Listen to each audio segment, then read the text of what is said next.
Hi, everyone. I just want to welcome you. Of course, we're having our usual technical difficulties because that's what we do here at the Wicked Seven. And I want to introduce three people who probably need no introduction, but I'll start with Philip Kotler, the father of modern marketing, the guy who invented marketing, and of course is the co-founder of this Wicked Seven project. So welcome, Phil. Hi, everyone. Looking forward to the wicked, well, actually one of the wicked problems, namely hate and what we can do about conflict. It. Yeah. And conflict. You're right. Then with us, joining us, we have Siyabulela Mandela from South Africa, where they're having a power cut. So he's, I think, able to talk to us. Siyabulela Mandela is, as you may have guessed, the great-grandson of Nelson Mandela. He's the team leader for Journalists for Human Rights in Africa and is currently a PhD candidate in International Relations and Conflict Resolution in the Department of Politics and Conflict Studies at Nelson Mandela University in South Africa. Welcome, Siyabulela. Hello, Chris. Thanks a lot for the introduction. Looking forward to the conversation. Great. Good. And last but not least, David Dread Hinds, from the reggae band Steel Pulse. Steel Pulse, if you know, is sort of one of the longest going reggae concerns after Bob Marley. In fact, they were Bob Marley's favorite band. And David is joining us from Martinique. Now, David's work over the past 45, 50 years has been about social justice, about inequality, and fighting against hate, and of course, for the planet. Welcome, David Hinds. As they would say, respect to the massive. Okay, that's great. So what I'm going to do is throw a few things out there and then see how you guys just get comments back from both the three of you and then anybody else in the group who wants to join. The first thing we want to talk about, I guess, is where does hate come from and is it taught? And we have started this debate in our LinkedIn group a little bit. I think I offended somebody by saying it was taught and that it's not a natural thing. You know, what do the patterns of hate look like? And what we found, I guess, in the preliminary research we've done is that these patterns are very similar no matter where in the world you are. So we'll start with Mr. Mandela and ask him what he thinks. Hello, Chris. Yeah. Well, for me, Chris, I am in the same accord with Nelson Mandela in his conceptualization of what hate is. Madiba suggests that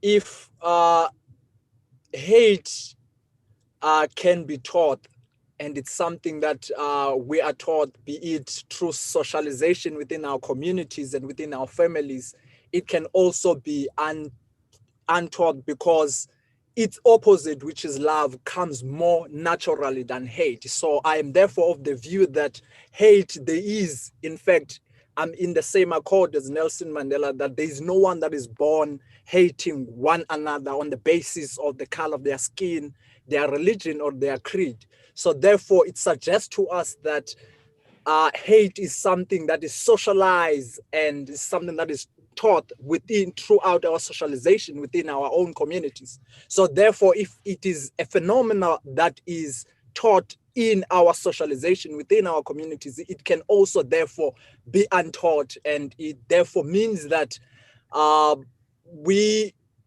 cannot therefore assume that because one is born, be it as a black person or as a white person, automatically you are bound to hate the opposite gender or the opposite group that you live in within that particular society. So therefore, I am of the view that indeed it is something that is taught throughout our socialization, and it can be something that is unlearned because it can never come much natural than its opposite, which is love. I think, therefore, I'm suggesting that if all of us are born with one gift, and that is love, and the opposite of such is hate, therefore we can teach those who hate the other group on the basis of their creed or their religion or the color of their skin to learn how to love their neighbor or how to love the group which is opposite to them. So that is my perspective insofar as hate is concerned. It is something that is socialized, and it is something that we need to unlearn and begin to learn more what comes more naturally, and that is love. That's my perspective, Chris. Very good. Very, and later on in the show, we're going to show you our pyramid of hate and our pyramid of love. Something that Phil and I have been working on, which I think fits right in there with you. David, what do you think? Well, I agree with Mr. Mandela to an extent, simply because I think this world has always been comprised of opposites. You know, you got your yin, you got your yang, you got your acid, you got your alkaline. Well, I think it's the same thing when it comes to the perspective of love and hate. So love and hate establishes itself, but the difference is where I tend to differ with Mr. Mandela, although I agree with him to an extent, it's that it's not necessarily taught, but nurtured, because it already exists. So it just needs to be nurtured. And I think that's where the problem lies, where one puts himself into a position where they keep nurturing it, just like how you can nurture love. You can nurture hate also. And it's usually what causes your nurturing. I'd say it's all about a system upholding something, which the root of it is always for some financial gain or some kind of gain. So this is what I think, to a certain extent, that hate and love, they're both entities that are nurtured. Got it. Which brings us to this idea. I'm going to read you the definition of hate: an intense, extreme hostility and aversion to something or someone, usually stemming from fear, anger, or a sense of injury. And of course, there's many levels of hate. You have individual hate, you have hate at a community level, how it impacts, let's say, your business based on what the leaders of the business think. And then, of course, state-based fear and hate that's could be encouraged by a state. So, of course, the leading example of a state that encouraged hate and legalized it and made it an institution by itself is, of course, apartheid. And there, again, we'll turn to Mr. Mandela and ask him about, when apartheid was sort of demolished or deconstructed, your country did a thing that no one else has done in the history of, let's put it this way, conflict, which is they created the Peace and Reconciliation Commission. And that commission basically brought people together to air their differences and talk about, what the crimes that they had committed were. And they were, can you tell us more about that? I shouldn't be explaining this. I just wanted you to ask you about that, because the concern that we have, in a sense, in the United States is we have never had a real facing of the facts. Just this last week, we learned, a lot of people learned in white America for the first time that we had this Black Wall Street in Oklahoma, in Tulsa, that got blown up and destroyed. And there was a massacre of over 300 people. That's official people that were killed in this massacre. So if you can talk about the role of reconciliation and actually facing the truth. Thank you, Chris. I think one of the most critical things I need to highlight in this discussion as we deliberate on the topic of hate and conflict is to submit to you that the history of mankind, and of course the rise and fall of civilization, is unquestionable a story of conflict. And this is not to suggest that conflict itself is inherently wrong or is inherently evil. It depends on what kind of conflict we are dealing with. What is of problematic nature is when that conflict is transformed from non-violent into a violent conflict. So now if you come back to the case of South Africa, the generation of Nelson Mandela and all the liberation struggle leaders, together with the apartheid government, found themselves particularly in the 1960s, 1980s, leading up to the 1990s, at crossroad, where in the stages of their violent conflict, they've found themselves at crossroad where they had to make a decision whether to move forward and enter into a bloodbath, which is something that was most likely in the 1990s, where the country almost evolved into a state of a outright violent conflict, or to decide to come together into the table and deliberate on what their differences are and how to set aside such differences and forge a path towards a better tomorrow. And I think that's what the 1994 Congress for Democratic South Africa negotiation process was all about, was to set aside those differences that the Black people in South Africa and the white people in the country had, particularly under the apartheid regime, which was perpetuated by a white minority group in the country. So the outcome of such negotiation process was, of course, at the dawn of a democratic dispensation in April 27, 1994. And one of the first steps that the Mandela administration decided to embark on was to unify the country. And the only way we can be able to unify the country is to, first and foremost, investigate what went wrong under the apartheid regime, in order for us to deliberate on what were some of the injustices caused and to what particular group in the country such injustices of the apartheid were caused against, and also was to investigate how best to move forward as a nation. And they therefore came upon a need to establish what then became known as the Truth and the Reconciliation Commission.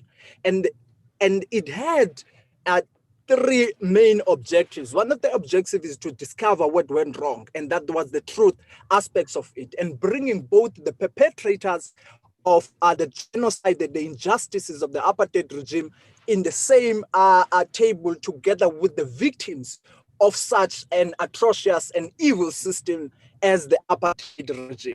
And therefore, it meant that all the perpetrators had to come into the table and deliberate on some of the injustice. You'd remember, Chris, that during the apartheid regime, there were quite a lot of families that were torn apart. There were quite a lot of South Africans, particularly the majority of Black people, who disappeared under the apartheid regime, whose bodies to this day, some don't know what the apartheid police did with such bodies. So a lot of families were torn apart. It wasn't easy to move forward to a democratic dispensation without discovering the truth of some of the injustices that were caused by the apartheid regime. And of course, the second aspect of that particular truth and reconciliation was the reconciliation part. So after having discovered this truth, and I think it's critical to indicate and highlight the fact that it wasn't an absolute truth. It was, to a certain degree, the half-truth that the apartheid regime and its state apparatus, such as the police and the military, told in those hearings of the Truth and Reconciliation Commission. So after such deliberations, the next step, therefore, was the reconciliation process. How do we then reconcile, having discovered some of the injustices that happened, and how do we move forward from such injustices? And of course, it speaks about the repatriation of some of the wealth that was stolen by the white minority regime against the people of South Africa, such as the question of the land, what then happens to the land that was stolen by the white minority regime, and how do we best reconcile our people, and how we best have one united country which became known as South Africa in the post-1994 Truth and Reconciliation Commission. So I think those were one of the key critical particularly the TRC, abbreviated as the TRC, that was one of the most critical decisions made by the Mandela administration, because South Africa as a country wouldn't be in the position that it is in, and it wouldn't be able to move forward as a united country without the Truth and the Reconciliation Commission. And through the Truth and Reconciliation Commission, Chris, we're able to establish the fact that under the apartheid regime, the white minority government did a lot of injustices against the majority of Black people in the country. A lot of girls and women and mothers were raped under the apartheid regime, and a lot of families lost their positions, they lost their land. And the land, majority of the land, particularly the economic land in the country, was stolen by a white minority regime.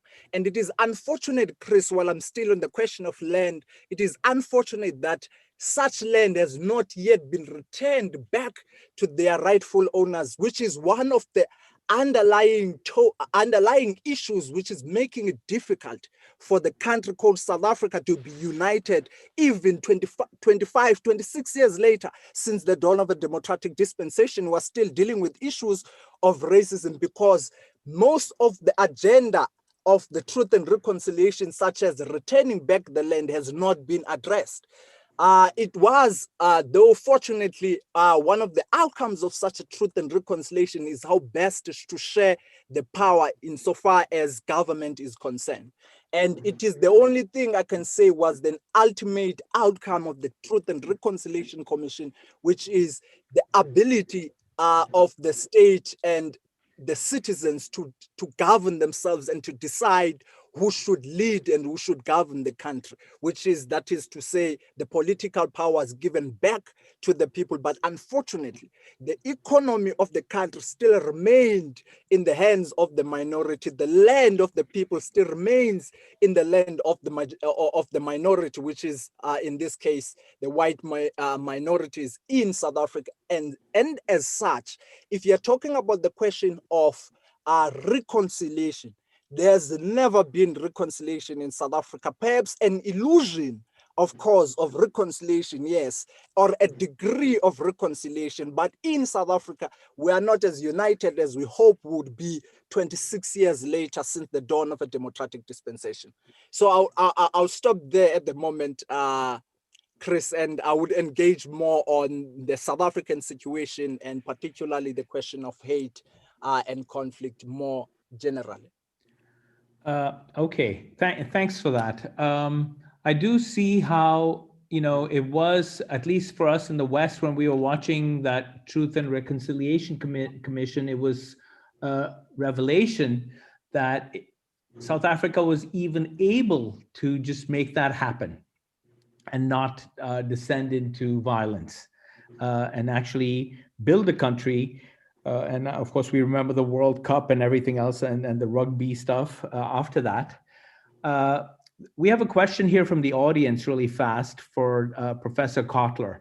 Now, Phil has been working on marketing peace. And the question is from Hamilton Carbajo, how does Professor Kotler see marketing helping to address hate and social conflict? And maybe you can tell us about your work with the peace guys in Hiroshima.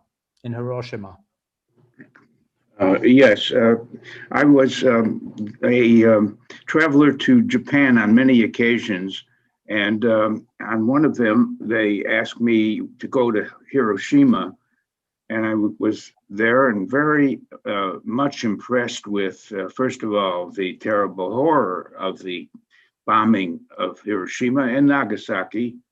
And what came out of it was a determination to lead in Japan the thought of peace, and then to extend that to peacemaking around the world. There's many centers engaged in peacemaking, probably too many, that do not cooperate with each other. If you use the term peaceniks, you will find peaceniks everywhere, and working in organized groups to make situations better, but without a unity itself of work. Now, the thing is, marketing is not the answer. It has its ideas on what to do. Namely, when I love what we saw in South Africa in the truth and reconciliation idea, and I'm beginning to think that so many centers in the world need to have such a truth and reconciliation. Just think of the Arabs and the Jews, and what can they do to go over the injustices to both groups and to try to take out from there a new understanding such that that understanding could be marketed to more people on both sides so that there would be more reconciliation. I think of so many, I often think politically too. In the United States, what's happening now, and I don't want to leave our talk about South Africa and so on, but we have the formation of active hate of the political parties. I'm beginning to realize that hate is marketed by political parties because here Biden is elected the president. The former president denies the validity of the election and we believe lies that he really won. And now everything is being done by the Republicans to picture Biden as an idiot. I just saw a poster saying, how could you have Democrats elected such an idiot for your president? Now, in other words, there's the merchandising of hate taking place. And I know that politically, is this happening everywhere, that the party that has lost the leadership is going to get back by demonizing the group that won?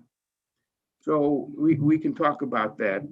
I have no answer to how to actually moderate through marketing steps piece, but remember, marketing is a communication ability. It's about skills in branding something, and if we could brand peace, if we can get companies to want to join the brand called peace, and Coca-Cola would do that, and a lot of our favorite companies would do that.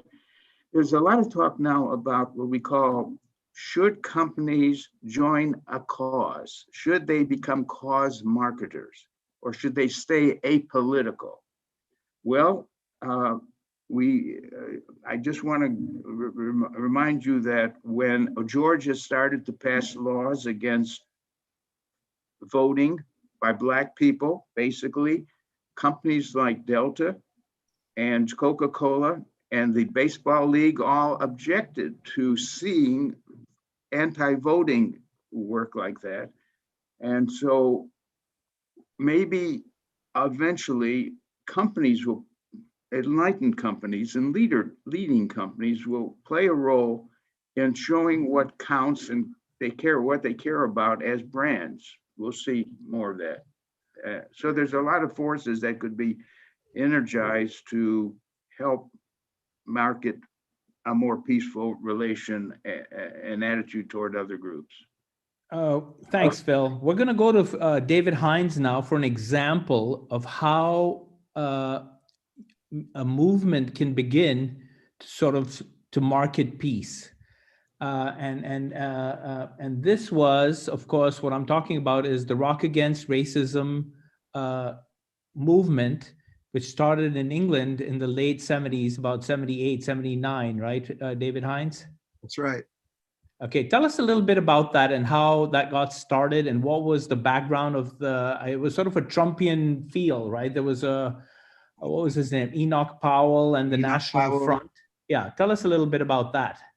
Well, it's like I said, it's something that got nurtured, as we know, called hate. And it escalated till we got into the 70s, where certain images within the music world started to air their views as far as the racial climate was happening. And in this particular case was Eric Clapton, who was, totally against the migration of, immigrants from various parts of the world, i.e., blacks from the Caribbean and also the Asians from India and Pakistan.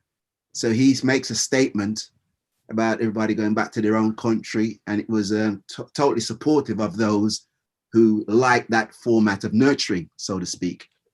So someone came with a bright idea and said, you know what, just like how it was announced, this racism was announced within the music sector of things, we can also do the opposite. Similar to what Mr. Mandela is saying as well, like do the opposite. And so let's get this clear, David. Eric Clapton gets on stage, makes a derogatory comments about, minorities being part of England and the British, being part of the problem politically and socially. And he's echoing the views of the sort of fascist National Front, which is a political party which was sort of raging away and sort of creating hatred and selling hatred as part of their political strategy. And then what did you guys do then in response? Well, the most baffling thing about it when it initially happened was Eric Clapton actually had a #1 hit with a Bob Marley record, if you see what I'm saying. So there he was saying, having a record of someone who he's opposing.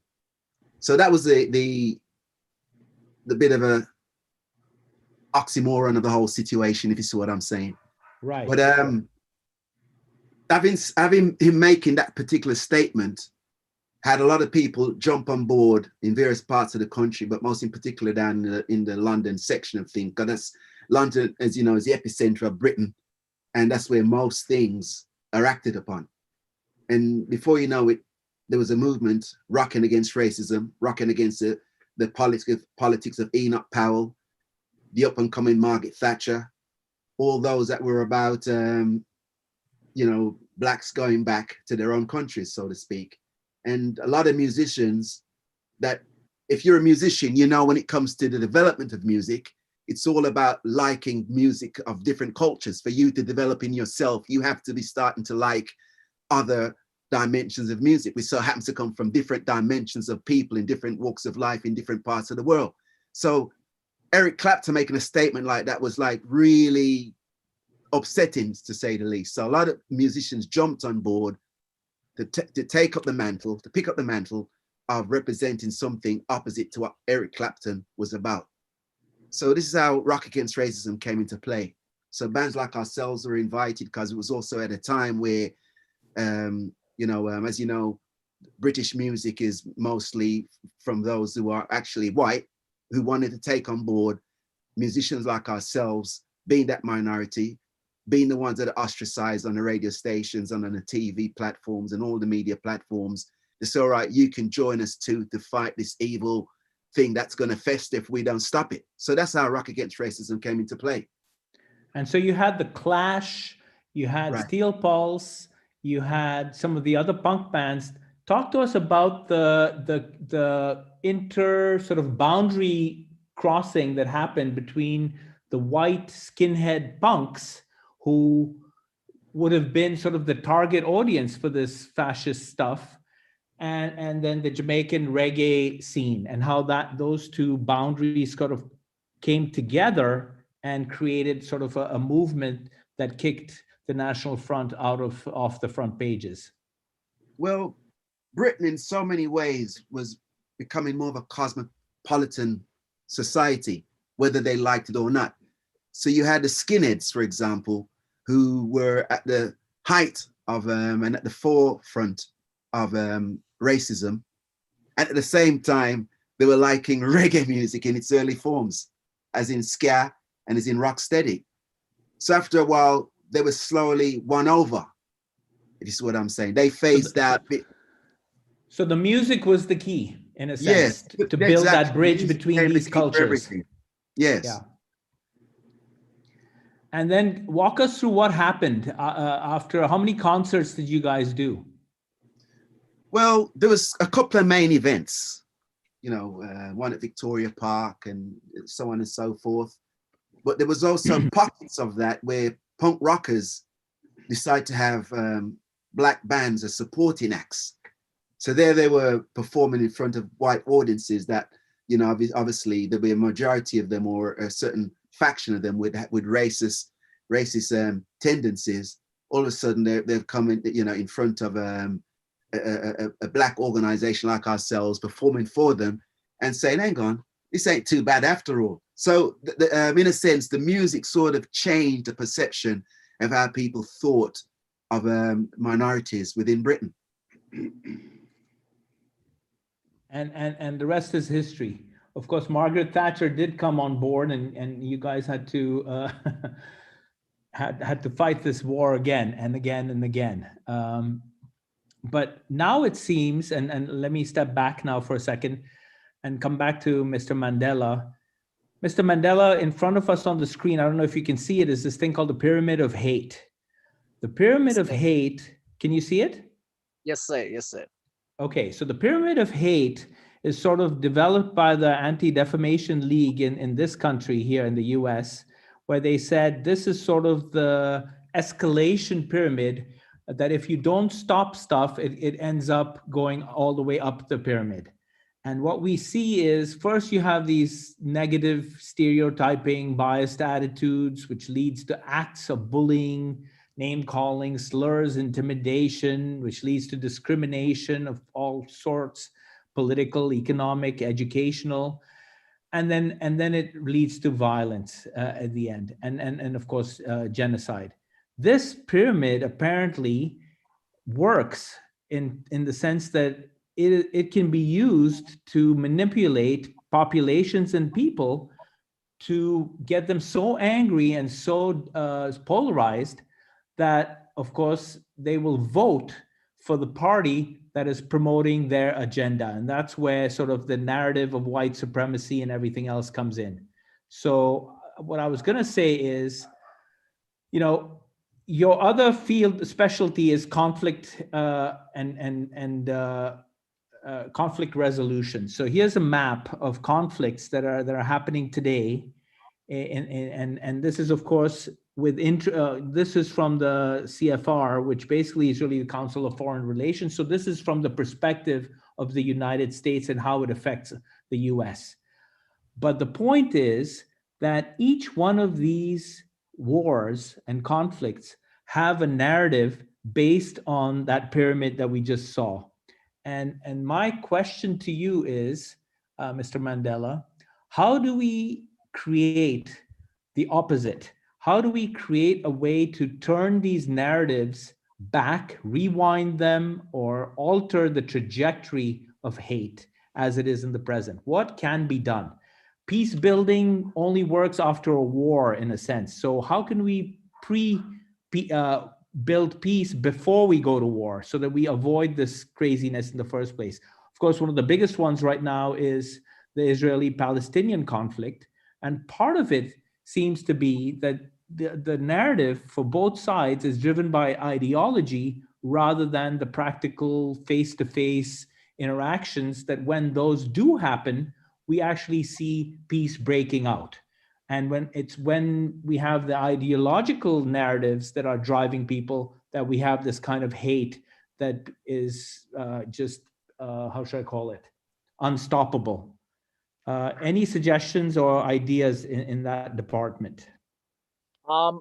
Thank you, Chris. Well, I think, Chris, one of the most critical things that we need to highlight is the fact that history, as we know it, has a proclivity or a tendency of repeating itself. And one of the things that we fail as human beings to understand that is the fact that history or the past has a lot of lessons for us, and it is only when we take heed of such lessons that we are going to be able to avoid them in the present and in the future. But unfortunately, the tendency is more globally is that we do not learn any lessons from our past. I'll give you an example. South Africa has a lot of lessons for the rest of the world on what are the consequences of hate and racism.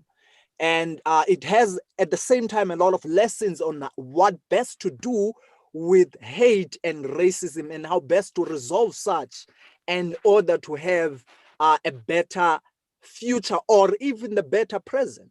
And I'll give you another example, still from the African continent, Rwanda 1994, the Rwandan genocide by the Hutus against the Tutsis. And of course, it has some undertones of colonial, it has some colonial undertones, and that particular conflict didn't exist out of a vacuum. There is a colonial undertones in that particular history. But Rwanda in 1994 gives us, as the rest of the world, another lessons, and it gives us another warning systems as to say what happens when hate and racism is perpetuated. What are the consequences of such?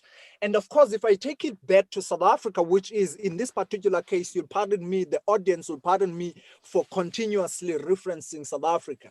And I think I reference South Africa because it is a tried and tested a space where hate and racism thrived at a certain era, and the consequences of such racism were evident to the rest of the world.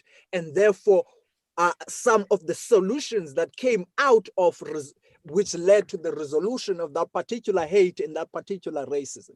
And one of the key gifts that I think South Africa has provided the rest of the world with, insofar as hate and racism is concerned, is the need for dialogue. There's nothing that can surpass dialogue in any conflict, because if you interrogate hate, more particularly as it informs an ideology of racism, and as it informs an ideology of white supremacy, is the fact that oftentimes it is an imagination of hate. You'll find out that when you go back to Rwanda of 1994, you get to understand that prior to these two ethnic groups, the Hutus and the Tutsis, engaging into this violent conflict, which led to the 1994 genocide, where almost 1 million people were killed and eliminated within a space of 100 days, was the fact that these two ethnic groups used to live in harmony and in peace prior to them being engaged in this violent, atrocious, genocidal attitudes towards one another. So it therefore means that oftentimes it is an imagination that one group's hate another group.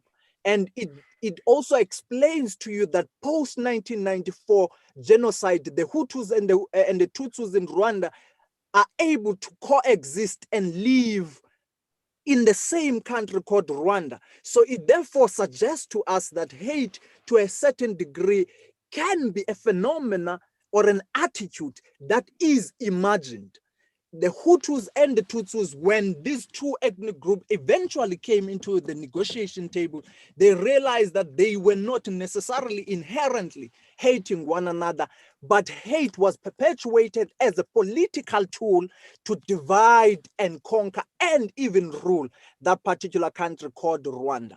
So I'm therefore led to suggest that what happened in South Africa, particularly the decision taken by the Mandela administration and the then president of the apartheid regime to say, let's set aside our differences, let's come into the negotiation table and deliberate on what exactly is the problem. And at the end of the day, and after that dialogue, what we realize as a country is that, in fact, we do not inherently hate one another. And of course, there were some historical events that informed the violent conflict that were engaged in, such as colonialism in Africa, such as slavery in Africa. But we do not necessarily and inherently hate one another. Hence, we're able to coexist despite the history of violence, and as informed by racism, an ideology of racism, as informed by colonialism, as informed by slavery, we're able to move, to break down those barriers of hate and be able to coexist as a nation. And I think for countries such as the United States, it's one of the things that are needed. the United States needs to go back in time, have a dialogue about what transpired on the issues of slavery, what transpired on the issues of colonialism. For in fact, United States, before it became what we know it as the US, there were indigenous people that were affected by the genocide, and that whose land even to this day is not recognized, and their rights are not even recognized. I think that's one thing that the United States therefore needs, is to begin by making a decision that they need some Truth and Reconciliation Commission.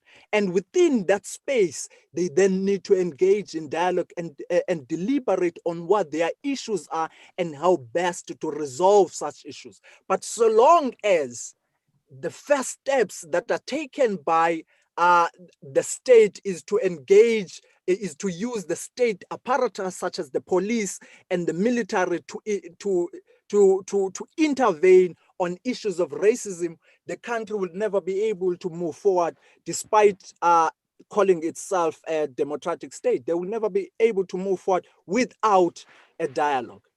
And so yet, I think those are my few suggestions, Chris, Yeah. in relation to this. No, and I think you're exactly on target, that the US needs to look in the mirror and ask itself some very serious questions about how we got here and what is to be done if we are going to be a country. Unfortunately, we are having sort of the exact opposite response from groups of people, and certainly some political parties, which shall go unnamed, that are basically saying that we don't need that. There's even a brouhaha going on right now about this critical race theory, that basically bringing race into all of this is meaningless and not shouldn't be part of the discussion.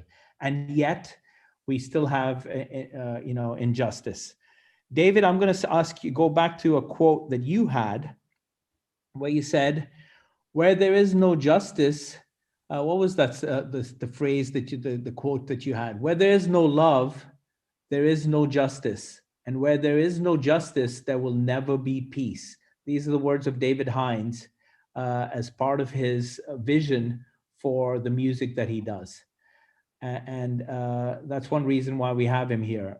David, tell us a little bit about this idea of what you've tried to do with your music to bring people together over the past 45 years. Well, wow, it's a tall order there. In all honesty, it's also straightforward at the same time. We do see there's a problem throughout the world in regards to racism. And, we've sort of tried to first let it known that there's racism out there, because it's always been in denial for all these decades. And when you see incidents, for example, like what took place with George Floyd, a few years prior to that with Trayvon Martin, and all these other variables that we've seen where there's clearly injustice prevailing. That's the kind of situation that brought Steel Pulse prominence, especially when it came to Britain, because we had similarities. So we could totally identify with all those kind of negativities, because they ran parallel to what was going on in Britain also. And you had a song called Ku Klux Klan. Tell us about that. All right. Well, Ku Klux Klan was really, we've got a black community, as you know, there's several black communities within Britain itself. We're from Birmingham, the second largest city in the United Kingdom. And we also have our, grassroots papers, newspapers that informed us as to what's going on politically within the community, nationally and also internationally. So when the Ku Klux Klan was written, that was based on me reading a particular article where the head of the Ku Klux Klan was supposed to come over. I believe his name was David Duke at the time. It was to come over to influence the head of the National Front of how to contain minorities within the country. So if you're familiar with the song, it starts with me saying, "Walking along, just kicking stones, minding my own business. I come face to face with my foe, disguising violence from head to toe." And it was just me imagining walking around in merry old England, kicking stone as if I'm playing soccer on the streets. And all of a sudden, I've got an adversary dressed in white, ready to lynch me, which is unheard of in Britain in that kind of format at that time. So that's how that song came into play. It was like one imagining oneself being up against a different kind of racial platform coming from another country. And so that's how the plan got I was gonna tell you something else. When you guys came over on the day after Bob Marley died, or I think you guys toured America for the first time. That song, I believe, caught the imagination of the South. So everywhere you went, from Louisiana to Jacksonville to Florida, a lot of African Americans, that song resonated with them in a way that I don't think it made a huge difference, I would say, in terms of bringing people together. And I was going to say that the other thing that we notice about Steel Pulse concerts is that it brings people together of every kind and of every type of person. It doesn't matter what your background is. It's sort of a music of unity. So there's a message there, David, that you've been spreading for 45 years that brings people together in justice. Yeah, go ahead. Tell us about that. Let me sort of extend that situation, because, like you said, we really started snowballing around America, during the time Bob Marley was passing. And our very first time in the South was actually the year Bob Marley passed, to be fair. And having said that, we were on tour with a man from New York. He was a very old guy. He retired, but still felt he needed to keep on working. And he was selling our merchandise, our T-shirts, at the back of his car. So we'll be in our vehicle driving down south, and he would be in his car selling his T-shirts out of the back of the car. And he used to be in a state of panic every time we performed on stage. And we said, "What's going on?" His name was Walter Savage. He says, "What's going on, Walter? Why are you acting like that?" He says, "Man, I can't believe you're doing this." And because we were actually performing, doing a lot of theatrics and choreography while we were in the US, just like how we were doing it in Europe, not thinking anything of it, because we're taking it as just a stage show, not knowing that people be interpreting this in a literal sense. So let me tell you what he did. What they would do on stage is, when they would sing the song Ku Klux Klan, they would put on white hoods and sing it with those white hoods on stage. So it was really a spectacle that shocked the Black audience, and actually the entire audience. The entire audience. Yeah, the entire audience. And I remember you saying this when the first time I saw you guys in 1983, when I was a kid in college. I remember you saying, "We hear there's lots of Klan in the area." And that was when the Klan, including David Duke, were bashing the Vietnamese fishermen who were fishing in the Gulf of Mexico, because they'd come over and they were going shrimp fishing. And there was this big movement by the Klan to stop them from fishing. So they had Klan rallies and marches all through Houston and Clear Lake and Galveston. And then in comes Steel Pulse with this message against the Klan, which is right at that exact moment, which you may not have known, but it was something that was shocking at the time. But it was also a way to rethink, and that's what music does, in a sense, is help us rethink what it is, what do we want for our future. Here's a question. Yeah, go ahead, David. I was going to say, Christian, 1981. 83 it was. No, well, I'm talking about 81 when we actually arrived in the US. Right. It's one of those milestones in our career, because a lot of things that happened that we learned about America at the time, that a lot of people would think, well, oh, that was a long time ago, when in actual fact it was still something that was a reality in the minds and the climate at that time, where there was an area, I think it was a town called Mobile, Alabama, where we were in Birmingham at the time performing, and drove to New Orleans. I think that ride is maybe 6-7 hours. And by the time we got to that city, we switched the TV on to hear that was a Black youth that was lynched. about 200 miles away from Birmingham, Alabama. So that showed us there and then that, wow, that, you know, we're reading about it, you know, in newspapers in England, watching it on TV, in movies, and to see that that reality was still existing, you know, and this is why 1981, this sort of is one of those milestones when it comes to the career of Steel Pulse, for things like that. Yeah. And now, of course, we're going to go up this pyramid of love, because that's the other message that you have is the world of to bring people together for truth, justice, and peace. And that's another part of the Steel Pulse legacy, that the Grammy award-winning legacy. We have another question here for Mr. Mandela. How do you believe two groups with a different ethnicity can coexist, especially when they have a history of conflict? Well, you could also say two groups with different religions. So if you say Hindu, Muslim in let's say, or even let's say two worldviews, how could, so let's talk about, let's say, conflict as in Israel, Palestine, as in Hindu, Muslim, in let's say India. And how can, so this is the question again, how do you believe two groups with a different ethnicity, but I'd say religions, blah, blah, blah, can coexist, especially when they have a history of conflict and when they have leaders that are pushing them to hate?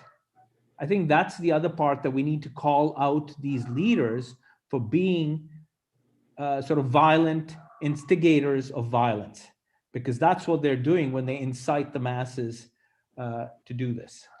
Go ahead, Mr. Mandela.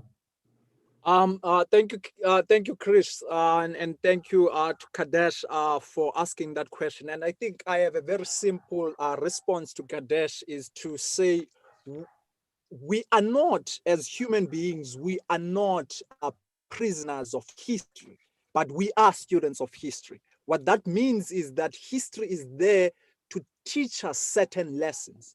So it therefore also suggests that the fact that historically we were groups that were engaged in a violent conflict doesn't necessarily mean that is the definition of what our present would be and what our future will be. So we therefore have a collective responsibility to interrogate what that history is, why we were engaged in that violent struggle, or why we're engaged in that state of injustice. And we therefore have a choice to decide whether the present and the future that we need is one that has to be informed by our past, which is the history of hate and racism. So in other words, it takes us back to the two examples, prime examples that I gave earlier on, of Rwanda and South Africa. Both countries in 1994 made an informed decision after interrogating their history and the injustices and the struggle that they were engaged on. And they decided that to continue in that adversarial path, informed by an ideology of racism and hate, informed by an ideology of white supremacy, informed by colonialism, informed by slavery, is not going to take us anywhere. In fact, it is a recipe for disaster. So we therefore ought to forge another path, and that is a path towards reconciliation, a path towards unity, and a path towards coexistence. And that is what South Africa chose at the south of the African continent, and that is what Rwanda chose in the east of the African continent. And there are also many examples of similar historical trajectories that most countries have gone through. So it is therefore possible, as South Africa has proven to the rest of the world, as Rwanda has proven to the rest of the world, and other countries that have engaged in this violent struggle, to say that we can coexist despite our historical conflict that we have, or animosity, if you want to put it in that perspective.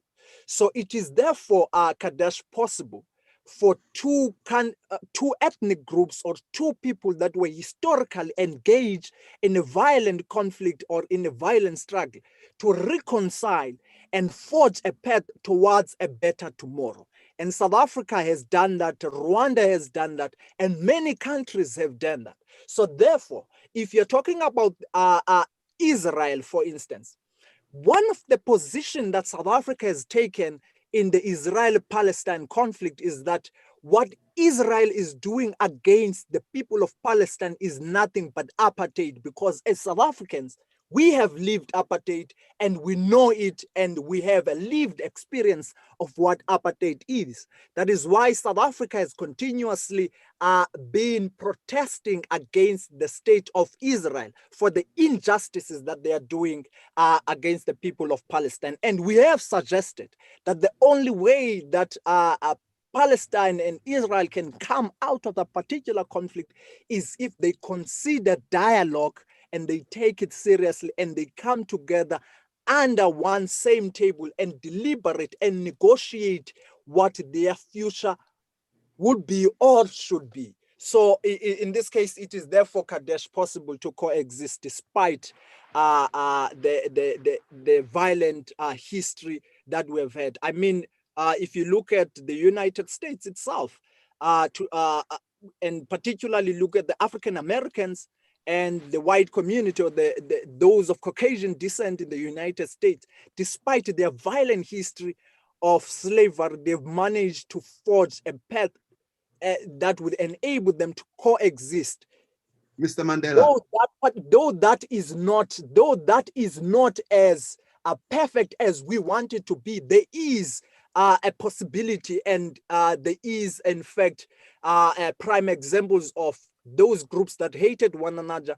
In fact, I wouldn't say the African Americans hated Mr. those Mandela. of Asian descent. But there is a way in which we can coexist, and it is only by choice that we choose coexistence over hate and racism. But unfortunately, we allow hate, we allow racism to be used by those in power who continuously divide us while conquer us, the rest of the proletariat. That is an unfortunate and reality that we have in the rest of the world, be it in the United States, be it in South Africa. That's what is happening. It is those who are in power who who divide us and use the differences that we have to divide us and to also conquer us. Mr. Mandela. Yeah, And I'm not sure whether it's David that is speaking or Chris. Huh? I'm not sure whether it's David speaking. It's me, David. David, I'm speaking. Yes, brother. Yeah, proceed. Yes, respect, man. With no disrespect. No, brother. When it comes to the liberation of South Africa, yes, sir, it was not about the minorities looking at themselves and saying, guess what? We did something wrong here. The liberation of South Africa was helped in a very strong way by the whole world looking around and saying, no, that is wrong. So I believe it's going to be the same sentiment and the same platform, formality, and what have you, is going to have to apply to the South, as applied to the Israel and Palestinian conflict, where the whole world, including the United Kingdom, United States, all these other European countries, looking at the whole situation, says, yo, this is wrong, before that can get any result. Because we're going to leave it to those two entities to make that a reality. We're going to be looking another 50 years from now, because it's coming on 50 years since this incident took place. We're going to be looking another 50 years, and I honestly believe we're going to be in the same position. And the reason is the rest of the world is not looking on the situation and says, no, this is wrong. No, David, I fully agree with you 100%. And in fact, I am led to suggest that the Israel-Palestine conflict does not exist in a vacuum. It's not only about the Israel and the Palestinians themselves. It's about the rest of the world. It's about the position that the United States has taken towards Israel and continuously supporting the injustices that are inflicted by Israel against the people of Palestine, which in fact, David, it is the very same thing that the American government did for the longest time to South Africa, and they've supported the white minority regime in South Africa to continue the injustices against the majority of Black people. It is only the civil rights movement that stood with the majority of Black people, and it is only then that the American government decided to change their posture towards the struggle of the majority of Black people in South Africa, that they deemed the apartheid regime a crime against humanity. And only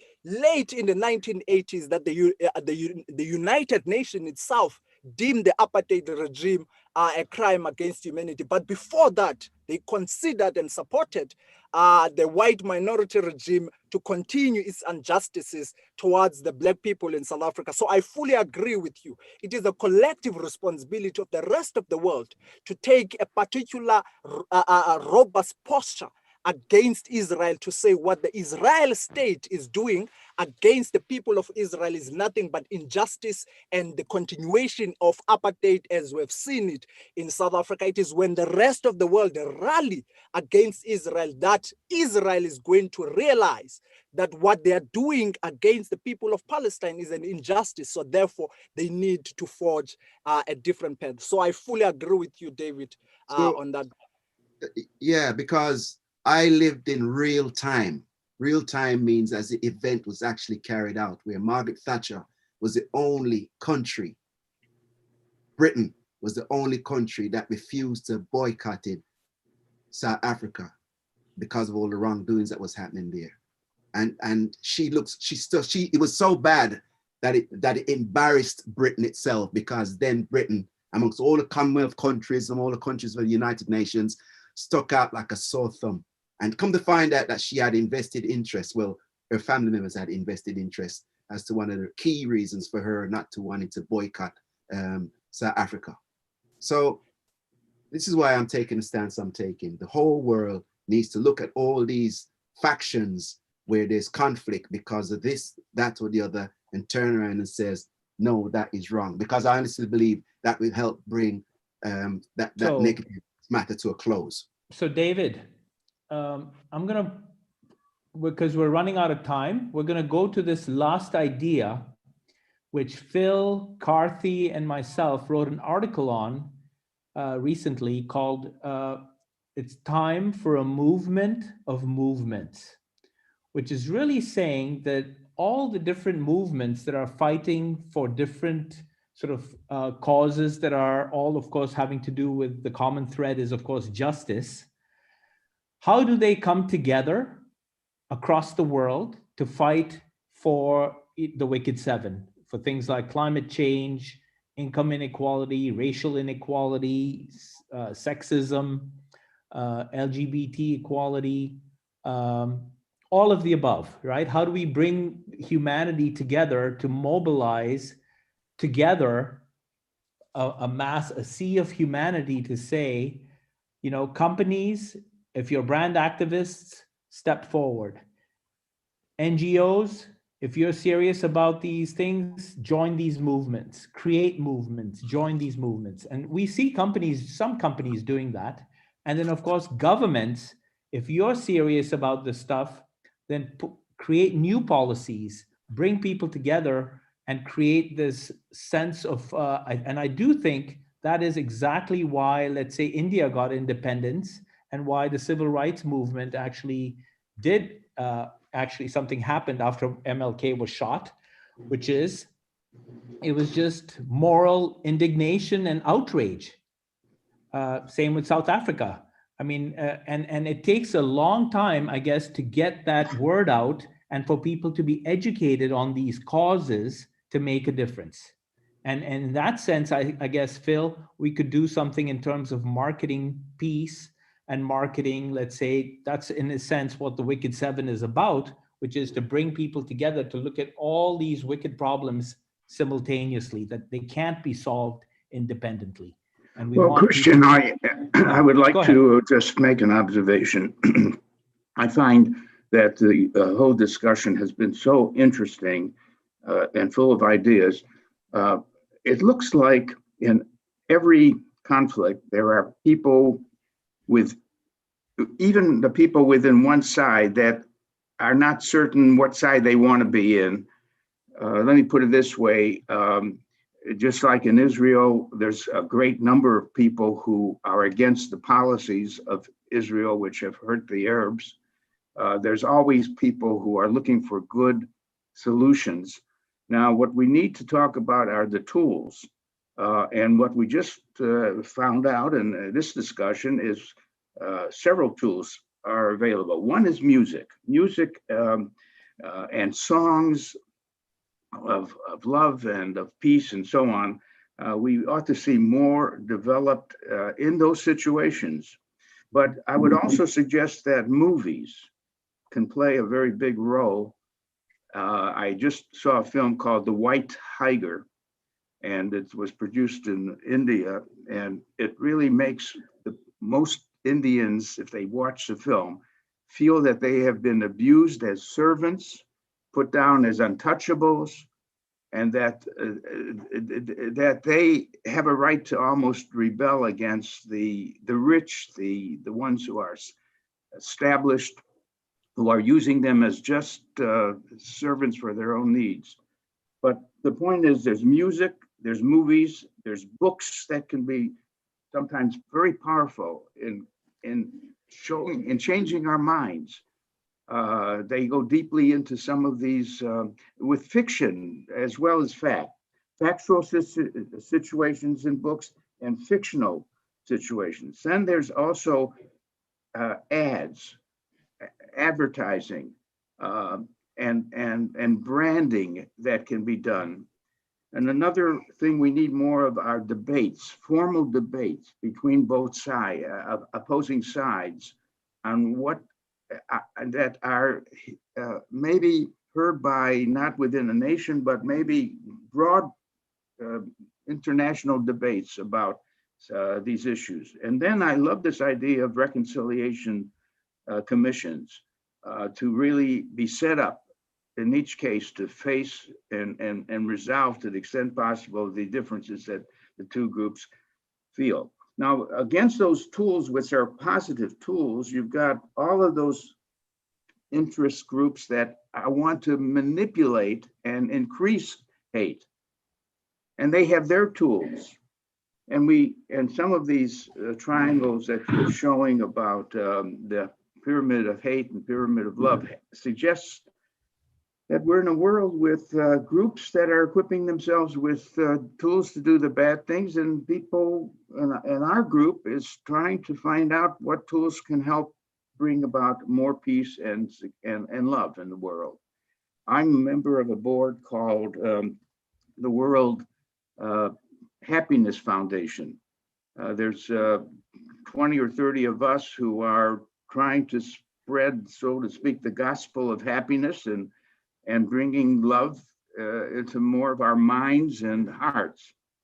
So there will always be these two sides, those wanting a better world and those wanting a world just better for themselves, but at the expense of other people. But the whole experience of this 1 hour has been very, very helpful. I hope to everyone who's listening, and that they will leave this not behind them, but will try to think of ways to spread more love and peace in the world. Thanks, Phil. And let me just add to that. Phil, you're making it sound like this is over. What I'm trying to say is this was our kickoff meeting for working on this problem for this month. That this month's problem is hate and conflict, and we are just beginning. This was our kickoff meeting to discuss this issue and bring in some luminaries like David and Siyabulela to talk about sort of the challenges. But I think we're going to learn a lot more from this. We also have some artists. You didn't mention art as a form of protest, yes. Or and there's a lot there. We actually have a panel of artists coming on as well pretty soon. So we'll talk about that as well. But thank you so much, everybody. We are also moving next time to talking about conflict and power and corruption, I hope. You yes, will announce that, and you'll hopefully mention maybe when it's available, the date when we will do an hour or more on that? Right, and I'm hoping our guest for that, which will be next month, early next month, will be Auntie Obi, who ran for president of Nigeria and also was the co-founder of Transparency International, which is this anti-corruption organization. What's really interesting to both David and I'm going to have both David and Mr. Mandela. Mr. Hinds and Mr. Mandela will make some closing statements. I guess I'll give them we should give them a little chance to close down, and after that we'll say goodbye.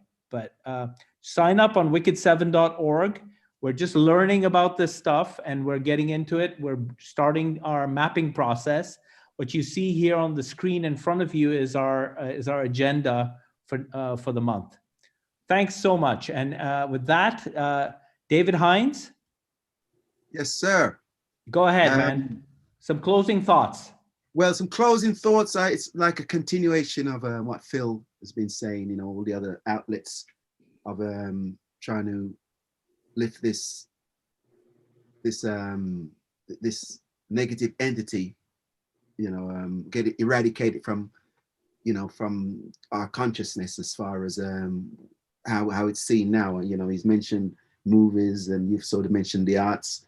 I also think, culturally, that a lot of us are misinformed about different cultures, and I think we should step up the platform of children migrating, taking courses where they literally go to different countries and learn about different cultures. So it's like a field study.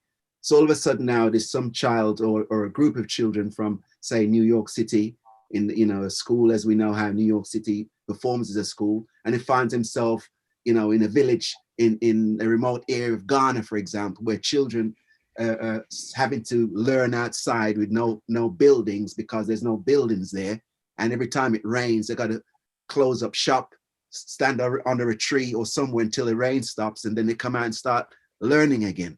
So once they're exposed to that, it's already going to be planted. The seed will be planted in the mind of a child saying, look, wow, we seem to be better off here in the United States than what's going on in the remote area of Africa. But that's a reality where children are taught as long as the rain doesn't fall.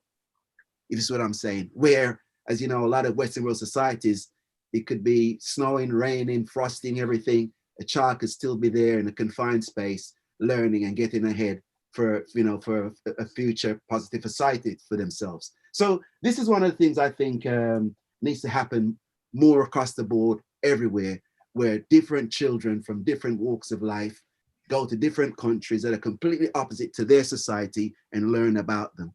So and David, let's put that down as an idea, but we can also do it digitally. We could do and we could create, and this is, of course, we'd find some organization that would do this. So you'd have a digital Peace Corps where kids from countries would meet each other across these boundaries and could have giant Zoom calls where they start talking about things together. And in a sense, that's what's happening with our Wicked Seven, because everybody here go ahead, Karthi, say something. Sorry, I know a couple of people who are doing this in Sri Lanka, if I'm not mistaken, where they're having like pen pals almost, but someone from across the world, and these kids are like from marginalized communities, and then they share and exchange ideas from somebody from the UK or from the US, and they learn from each other, and they also learn how to speak English. Okay, great. Yeah. And David, just so you know, our Wicked Seven group is from all over the world. So Kiara's in Brazil, Karthi's in Sri Lanka, Susie's in Austria, we're in Holland, Phil's in Chicago right now, I think. David, you're in Martinique, and Mr. Mandela is Madiba Jr., by the way, that's his nickname. All right. So Madiba Jr., we'll let you close the show here. Thanks a lot, Chris. Let me begin by saying to David, Phil, and you, Chris, thank you very much for such a wonderful conversation. It's been an honor, really, to engage on such pertinent issues. And to our audience, I would like to reiterate Madiba's word, and in fact, I'm in accord with Madiba, who suggests once again that there is no one that is born hating one another. And if hate can be taught, it can also be untaught, and we can also learn how to love, because love comes more naturally than its opposite. We therefore also suggest that we need to make a choice as a human race. It's either we continue in this adversarial path, whose consequence is a recipe for disaster, or we forge a new path and we speak a different language, and that is the language of love and the language of unity. And it is only when we discover that particular language of love that we are going to begin to focus more on those things that unite us than the things that divide us. For there is nothing to gain when we are divided, as the well-known prism is that united we stand, divided we fall. And you have seen the consequences of such division. In Libya, we have seen the consequences. In Israel and Palestine, you have seen the consequences in the apartheid South Africa of division. But if we can come together, united as the world, we will be able to stand. And I think it is possible to love one another. And there's no one, whether you're black, whether you're white, you're Chinese, I don't care what race or creed that you subscribe to, you are capable of loving your neighbor, and you are capable of coexisting. So therefore, we need to speak a different language, and that is language of love and unity. And it is possible to speak that language to all. Thank you very much. Thanks, everybody. Yes, Solomon man. Kane, thanks. I'm just looking at some of the people in the audience here who put in comments. Solomon Kane is from the Houston Peace and Justice Center. Elsie Mayo from Soul Branding. I think we got your question. Thanks, everyone, for attending, and sign up at Wicked 7. Find out how you can be a part of our thing, or start your own thing, or just get up, do something. Thanks, you guys. Thanks so much, everybody. All right. And with that, I'm going to end it. I do have a last minute thing to tell you guys. David Hinds is working on a song for the Wicked 7. So just wanted to put that out there. Thanks, you guys. Take care. Thank you. Thank you for hosting. Thanks, everybody. All right. Take care. Bless. Bless it. Love you guys. Bye.